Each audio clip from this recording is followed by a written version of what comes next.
Jeremy Clarkson wrote a rather unkind and indeed ungallant article suggesting that you should be paraded through the streets and subjected to a rather loathsome bombardment.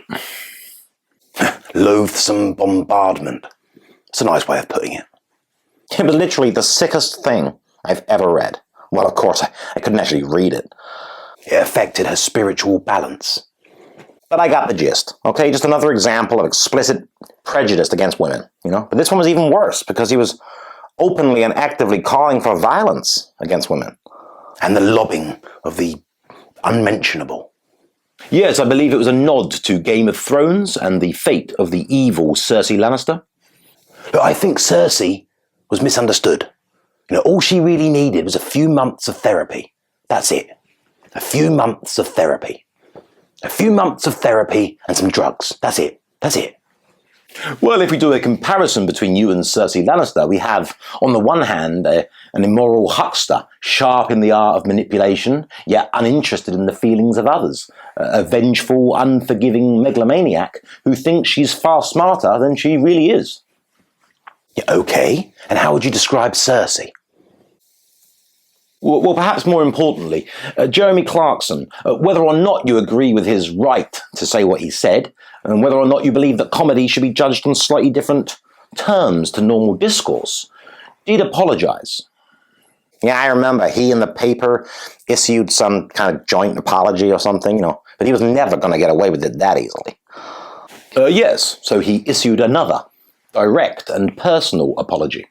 Yeah, but you can't just let these awful men, get away with what they're doing. But how do you reply to those who say, isn't it better to forgive those who apologize? Yeah, but he's got to repent.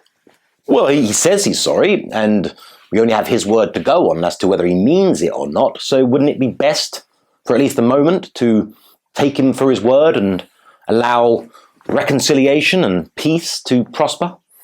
No, actually, because you just got something wrong there. Oh, I know what she's going to say next. I know. At the beginning, you said we've only got his word for it, but that's not strictly true. There's this energy wave that's emitted, from near or far, through the air, which signifies to me like the overall pattern of consciousness. No, wait, maybe this is probably going over your head a little bit. Basically, he would show me, in front of my eyes, whether or not he was sorry, and he wasn't. You can see it, I wasn't even in the same room as him. I've never even been in his presence. I've never met him. But you can see it. He wasn't sorry.